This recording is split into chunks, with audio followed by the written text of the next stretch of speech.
chers collègues, donc on est aujourd'hui réunis dans cet atelier 1 intitulé Ville et prospection et développement local, jeu d'acteurs et fabrique de la ville durable. Et il y a quelques petits changements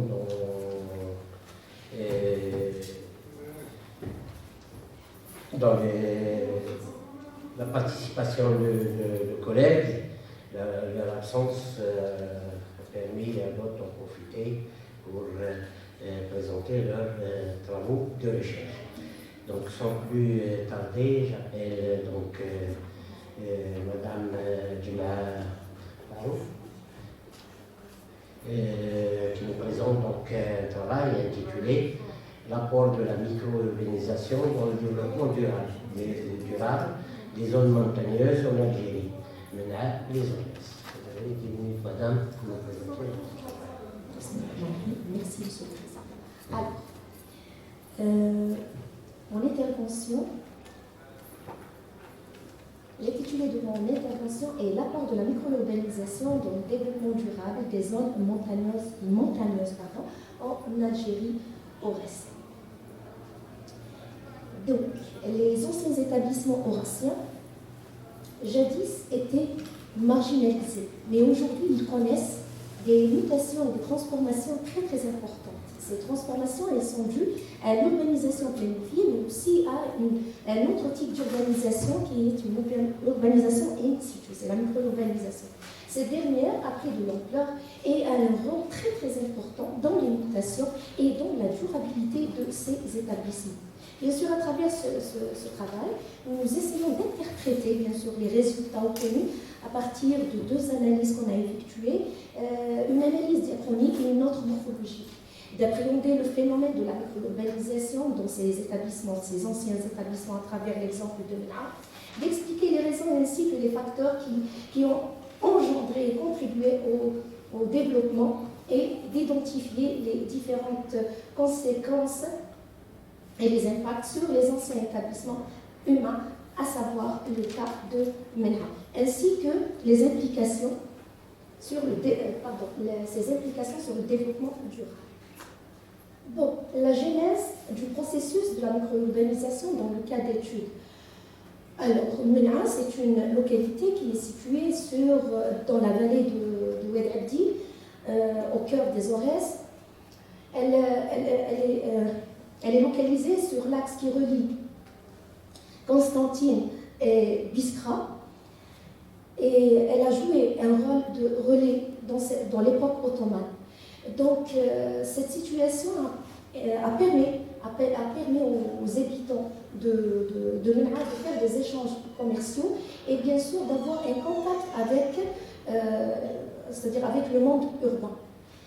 Et ce contact a eu des conséquences sur l'établissement humain ancien, bien sûr au niveau urbain et aussi au niveau architectural. Au niveau urbain, on trouvait des installations qui appartenaient au monde urbain, tel que le Himmel, mais aussi il y a eu un impact aussi au niveau architectural, où on retrouve des éléments qui appartiennent à la civilisation arabo-musulmane, qui sont l'arc, la voûte, la coupole, d'accord.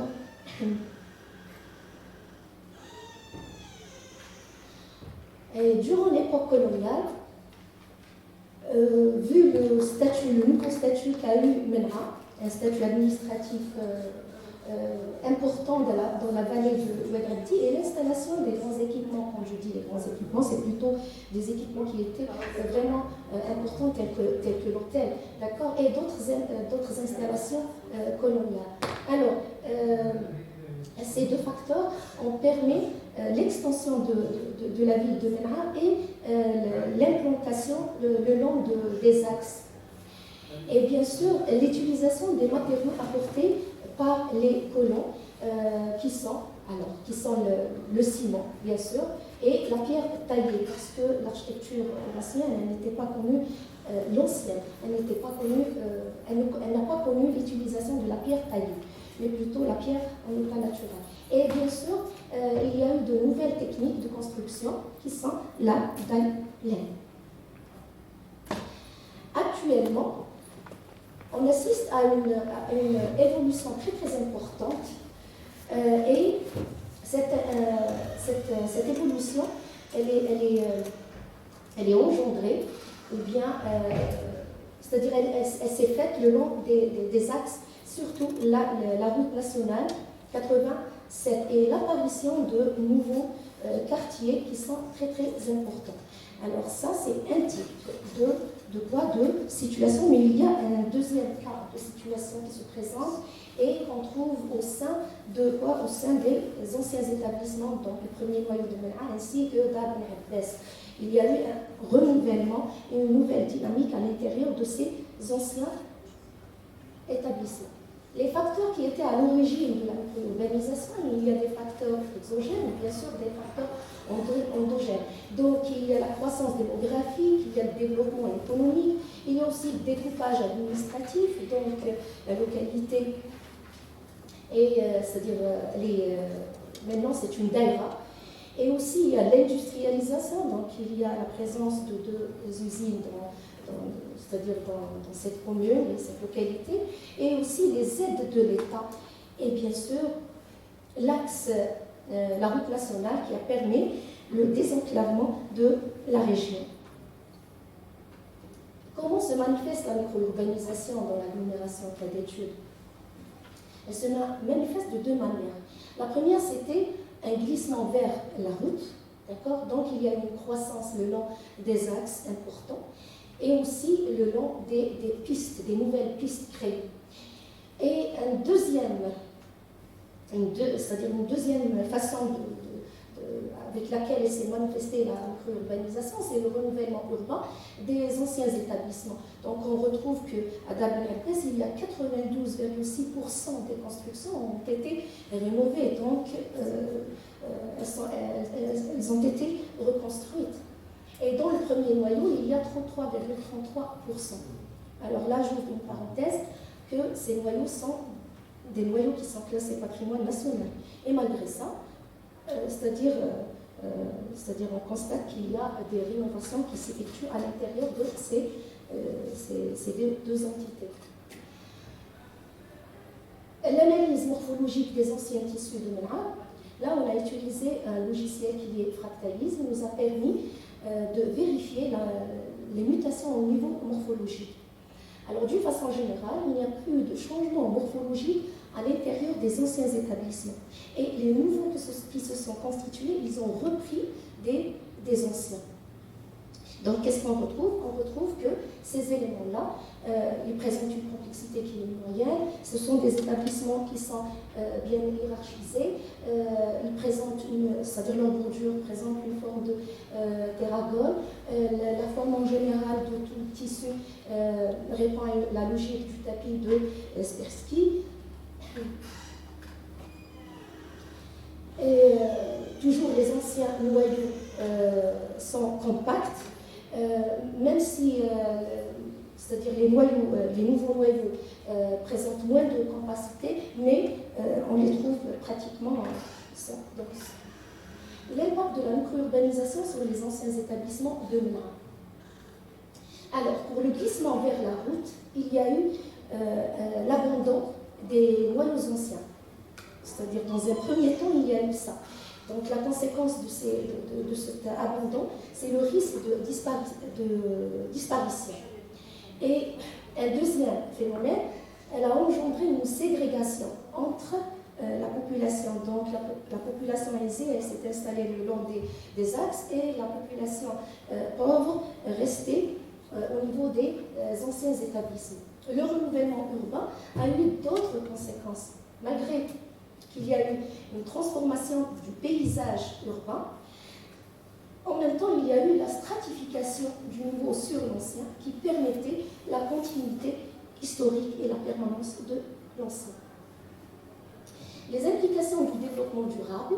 Alors, la micro-urbanisation a des impacts à l'échelle macro et aussi à l'échelle micro. À l'échelle macro, il y a eu une dynamisation des milieux ruraux. Il y a eu la stabilisation de la population. Il y a eu la réduction de l'exode rural. Et bien sûr, s'il y a réduction de l'exode rural, il y a le ralentissement du phénomène de l'étalement urbain des villes et bien sûr,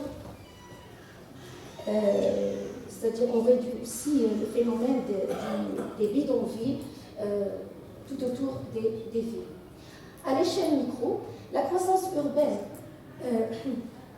c'est-à-dire à l'échelle micro, il y a eu la réduction de la croissance urbaine consommatrice. Il y a eu la croissance urbaine consommatrice de terrain. Il y a eu, c'est-à-dire elle assure la protection et la mise en valeur et l'utilisation rationnelle de ressources patrimoniales, naturelles et culturelles, et aussi la conservation des anciennes trames vélières, conjuguées bien sûr aux auteurs des maisons créent un tissu compact. Et bien sûr, il y a plusieurs études qui confirment que la compacité du tissu entre dans le cadre de l'architecture bioclimatique. Donc, en guise de conclusion, on peut dire que ce modèle d'urbanisation a des implications qui sont très très importantes pour la dynamique de la population, bien sûr, pour le développement, pour l'environnement en général et l'élaboration, bien sûr, des politiques correspondantes. Bien sûr, d'une part, cette offre est une alternative au modèle d'urbanisation conventionnelle dominé par la migration rurale-urbaine. Du point de vue économique, cela profite à un grand nombre de populations rurales souvent marginalisées dans le processus de développement et détourne de nombreux migrants ruraux urbains. Donc il y a une stabilisation de la population au niveau des agglomérations anciennes. Alors, bien sûr, ça aide aussi, donc la micro-urbanisation aide aussi à minimiser de la croissance des bidonvilles tout autour des grandes villes, des pays. D'autre part, on considère souvent qu'elle ne bénéficie pas davantage de l'économie d'agglomération des grandes villes. Alors, donc, pour terminer et dire que la micro-urbanisation, grâce au renouvellement urbain, permet la stabilisation, bien sûr, des gens, permet la pérennité des anciennes structures et permet le développement local des anciennes entités. Et voilà, j'espère que je n'ai pas dépassé les 10 minutes. Non. Ouais, merci. Pas du tout, merci madame pour cette présentation thématique fort intéressante. Ça nous sort des sentiers battus parce que généralement on ne travaille que sur la preuve est là. Vous sortez de Florol pour voir les posters, ça ne parle que des grandes villes. Et peut-être à un moment donné, il y a des moyennes villes, mais jamais des petites villes. Alors que vous nous présentez quand même, et particulièrement les villes de montagne, ces petites villes de montagne, qui, vous le dites bien, si bien dans votre conclusion, c'est que c'est des villes qui, au moment où ces villes commencent à prendre quand même de l'importance, ça aide à stabiliser la population. Parce que le drame de l'Algérie, c'est justement ce dépeuplement des espaces ruraux attirés par les grandes villes. Alors qu'il est grand temps que les choses commencent à se mettre en place pour pouvoir stabiliser cette population. Donc c'est pour ça que je dis que c'est une présentation, quand même une thématique assez intéressante, parce que les villes de montagne ne font pas l'objet d'études, et même très rarement, pour qu'on puisse comprendre ce phénomène d'urbanisation à travers le régime. Et je tiens à vous remercier une fois de plus. Merci madame. Donc j'appelle madame Zahia Mernouz.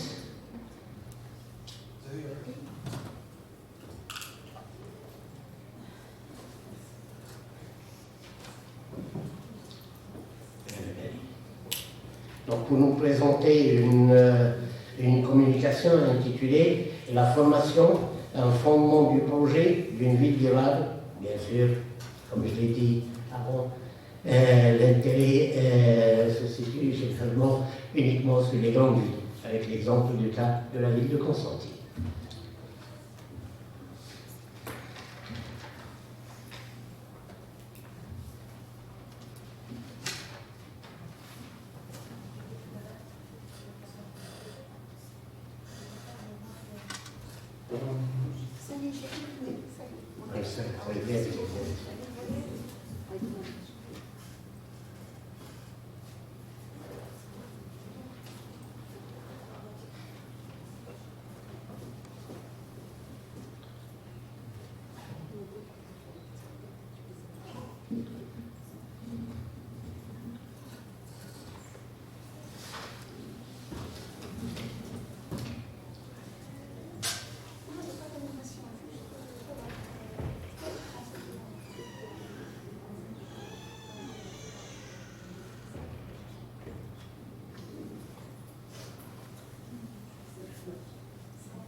Bonjour Monsieur le Président, bonjour mes chers collègues, chers étudiants.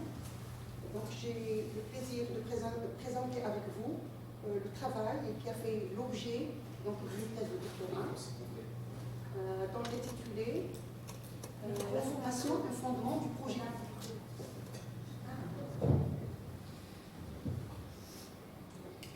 La formation, un fondement du projet d'une ville durable, le cas de Constantine. La ville de Constantine,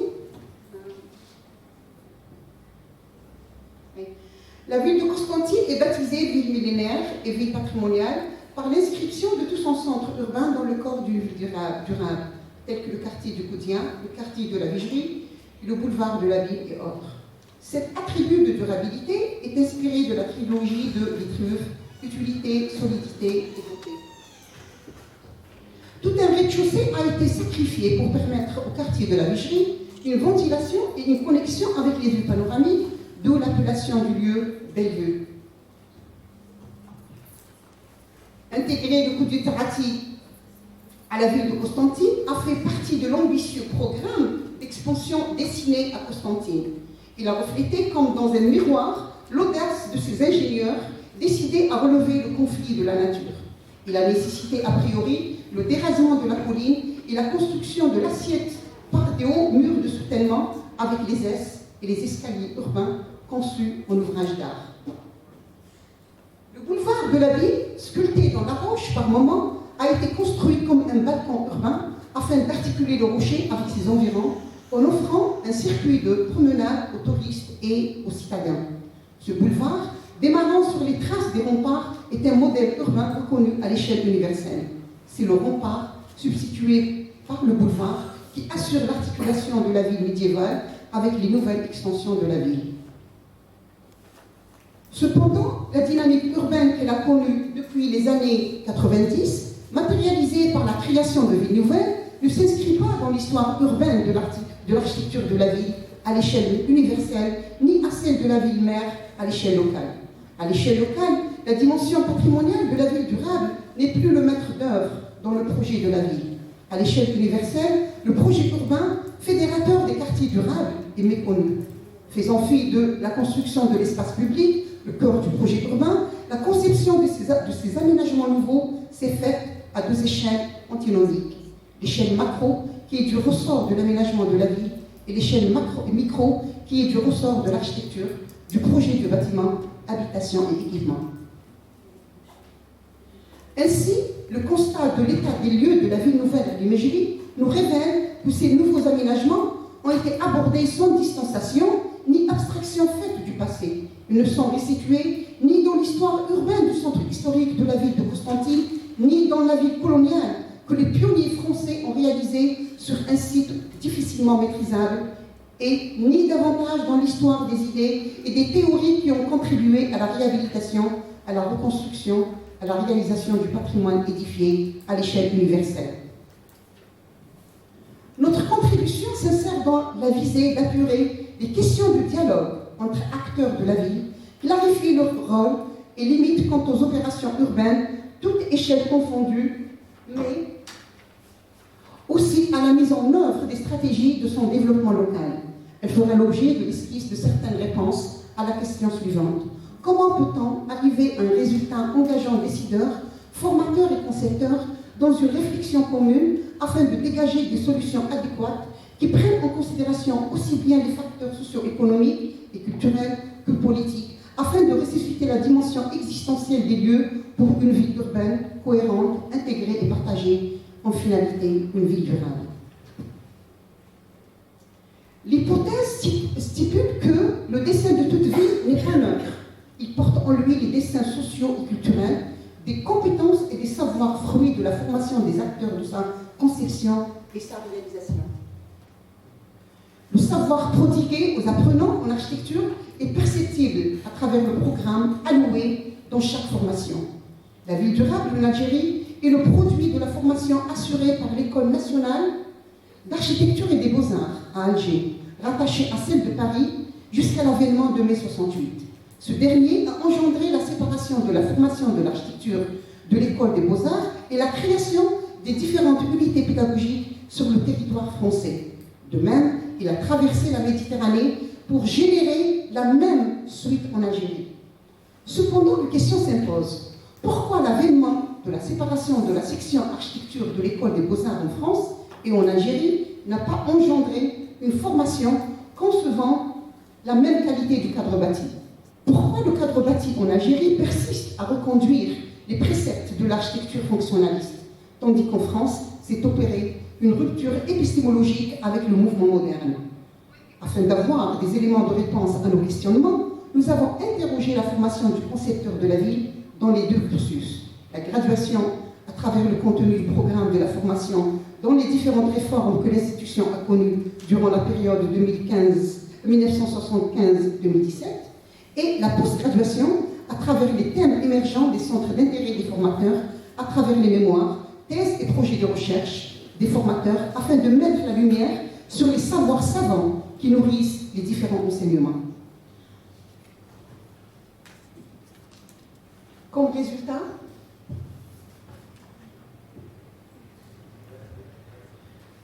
nous avons donc un premier résultat là qui révèle que l'urbanisme d'avant 1960, qui a édifié les quartiers durables de la ville de Constantine, a été pris en charge par les principaux modernes, membres de la Société française des urbanistes, dont les plus célèbres ont eu une formation initiale d'architectes, d'ingénieurs et de paysagistes. Ces architectes, devenus urbanistes, sont formés dans l'école des beaux-arts, dont l'enseignement est basé sur l'outil dessin, voyage, expérience sur le terrain. Cependant, la prise en charge de la question urbanistique des premières décennies après l'indépendance a été faite par un noyau dur de métiers. Les architectes, les ingénieurs du génie civil, les géomètres et surtout les aménageurs qui avaient en charge la fabrication de la ville algérienne. Deuxième résultat, la formation de ces architectes, des ingénieurs et des géographes en Algérie est née avec l'université algérienne dès 1970. La réforme de l'enseignement supérieur décidée devrait répondre à toutes les demandes en cadre que formulaient les organismes publics. Mais cette réforme a bouleversé l'enseignement supérieur, en particulier les formations qui concernaient l'urbanisme et l'aménagement. Si la rupture de l'enseignement de l'architecture de l'École des Beaux-Arts en France a initié un enseignement de l'architecture urbaine mené par le groupe des architectes intellectuels, celle de l'enseignement à Constantine a divorcé avec les savoirs afférents au comment construire la ville. Ils ont perpétué un enseignement techniciste, en déphasage avec la connaissance sur l'environnement culturel, économique, politique de la ville. Cet enseignement a permis de réaliser les grands ensembles et les unes, un outil d'aménagement du territoire importé par les enseignants de l'Est de l'Europe. L'État a accordé une priorité absolue au quantifiable, ignorant pendant 5 décennies le non quantifiable, c'est-à-dire l'art de vivre et l'urbanité, le respect de l'environnement, provoquant notamment un émiettement considérable du paysage. Les premières post-graduations sont conduites par les géographes urbanisés. Ils ont formé les enseignants dans l'approche de l'urbanisme, du plan, au détriment des besoins des questions afférentes à comment construire et reconstruire la ville. De même, sur la scène urbaine, les géographes et les sociologues, par leur force verbale, prennent la décision et l'action économique et sociopolitique. Cet enseignement demeure sous la responsabilité des mêmes enseignants dans le cadre de la formation. Deuxièmement, les formations prodiguées par la fabrication de la ville sont assurées par les enseignants qui étaient interdits de pratiques opérationnelles. Par voie de conséquence, le contenu des enseignements était une construction théorique des leaders politiques et des pédagogues spécialistes. Troisièmement, le cœur des formations des ingénieurs et des architectes demeure principalement technique dans leur approche de l'urbanisme. Les techniques constructives, les techniques de maîtrise des infrastructures ou de projection des ensembles urbains sont ainsi loin d'être situées au centre des compétences devant être mobilisées pour travailler dans la fabrication physique de la ville. Ça y est, pratiquement. Donc, pas seulement des disciplines et leur dispersion territoriale, les différentes formations des professionnels qui concourent à la fabrication, voire à la gestion de la ville en Algérie, sont installés sur des sites éparses sur le territoire de la ville de Constantine. L'architecture a connu 3 emplacements avant de finir à l'Université 3. Le génie civil et l'aménagement du territoire sont situés à l'Université 1 et la sociologie à l'Université 2. Cette dispersion empêche la construction d'un projet collaborateur durant la formation pour un quartier durable qui s'inscrit dans le processus du projet urbain. En conclusion, nous pouvons dire qu'un nouveau champ d'intervention des architectes est à cultiver selon les échelles du projet et les nouvelles missions émergentes dans l'approche novatrice de la conception des projets architecturaux et urbains.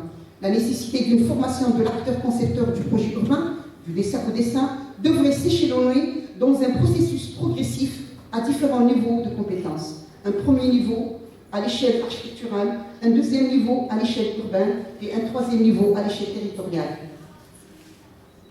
Enfin de mon discours, là j'incite, je dis que sensibiliser les étudiants à la complexité de la pratique, un objet architectural n'est pas uniquement l'idée d'un architecte. Il est le fruit d'une collaboration solidaire ayant transgressé les frontières disciplinaires. Et merci pour votre attention. Merci madame pour votre présentation. C'est vrai que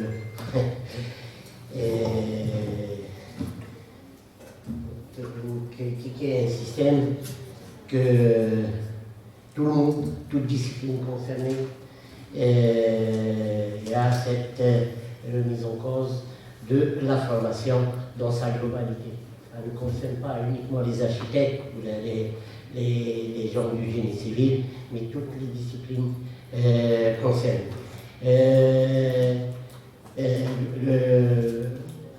Qui se passe à tous les niveaux, que ce soit au niveau de la post-graduation, au niveau de la graduation. Encore plus grave, jusqu'à aujourd'hui, en termes de formation post-graduée, on continue la formation par la recherche, et non pas la recherche pour la recherche.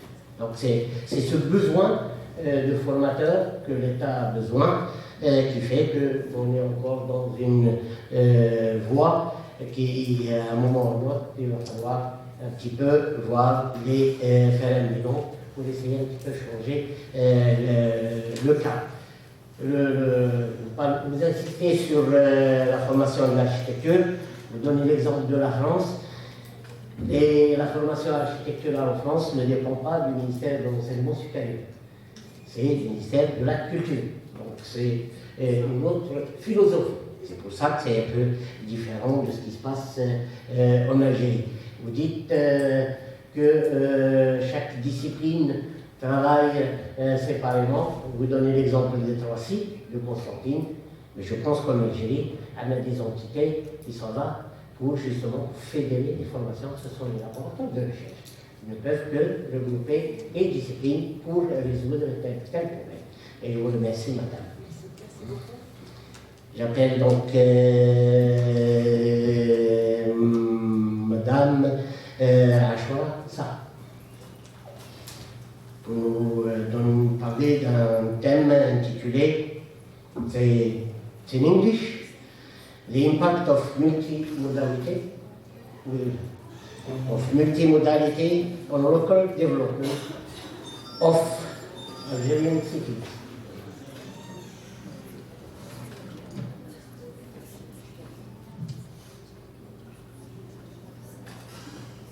Tout le monde est surpris, vulnérable, ne pas trouver le visionnaire.